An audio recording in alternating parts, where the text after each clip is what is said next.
És el mateix mecanisme que funciona amb el bullying. I la manera d'evitar el bullying, la manera a què dona suport la investigació psicològica moderna, que casualment coincideix amb el que ens deien els nostres pares, sovint il·letrats o analfabets, quan érem xicotets, és si algú intenta abusar de tu, t'hi tornes. Encara que pergues, lluites, perquè quan lluites l'altre té algun cost i per tant la probabilitat de repetir-ho decreix.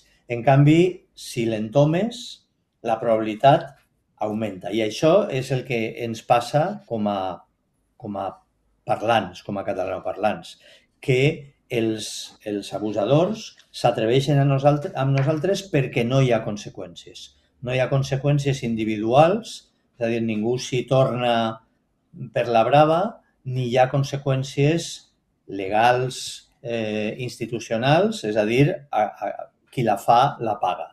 I per tant, com havia dit abans, hi haurà molts candidats a abusadors perquè s'ho poden permetre. Senzillament això. Mentre la correlació siga aquesta, és a dir, mentre una conducta tinga una baixa probabilitat de derivar conseqüències negatives, sempre hi haurà molts candidats a fer això. I és evident que estan envalentonats, que tenen un estat darrere, un sistema judicial darrere, un sistema policial darrere, i se senten molt forts enfront dels catalanoparlants que són dèbils. I només una cosa volia apuntar. No entenc molt bé perquè ella dona l'esquena i modifica la seva veu.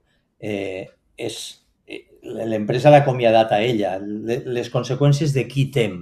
Ho dic perquè el missatge resulta molt contradictori. Que estiga... És a dir, sovint aquestes coses ens indignen molt, però en realitat el fer públic que algú pot ser abusat no passa res i damunt és eixe algú el que té por, l'únic que convida és a tindre més por.